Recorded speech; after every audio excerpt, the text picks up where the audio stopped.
নমস্কাৰ, কি খবৰ সকলোৰে? আশা কৰোঁ সকলো ভালে কুশলে আছে আৰু welcome to my mini blog. এয়া ৰাতিপুৱা গা পা ধুই আহিছোঁ।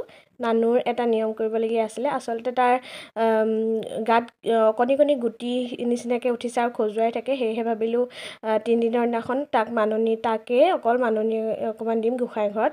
সেয়েহে এয়া বনাই আছোঁ মই পায়স। ধুনীয়াকৈ গেছটো মুচি মেলি ধূপ চুপ জ্বলাই পেলাই ধুনীয়াকৈ পায়সকণ বনালোঁ। আৰু যিহেতুকে সি অকলে নাখায়, মানে দেউতাকক মানে লগ ধৰিবই, সেইকাৰণে দেউতাককো বহাই লৈছোঁ। আৰু এয়া নিজে যেনেকৈ জানো সেনেকৈ এনেও আগতেই গোঁসাইঘৰ মুচিয়ে থোৱা আছে। মুচি থৈ পেলাই চাকি তাকি জ্বলোৱা হ'লেই, তথাপিও তাক বহুৱাই পেলাই ধুনীয়াকৈ পানী চানী ছটিয়াই পেলাই এয়া তাক ধুনীয়াকৈ আগলি কলপাত এখনত পায়স দিছোঁ।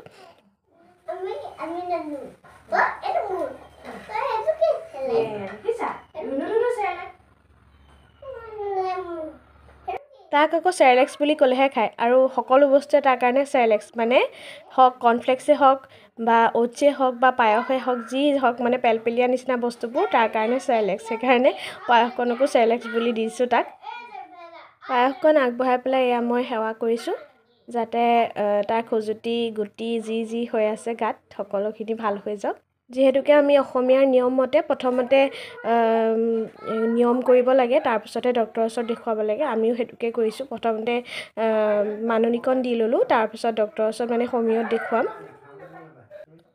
যিহেতুকে সি নিজে নাখাওঁ কৰি আছে, মানে নটংগীখন কৰি আছে, এনেই মানে তাক মানে খুৱাই দিব লাগে, সেইকাৰণে মই খুৱাই দিলোঁ।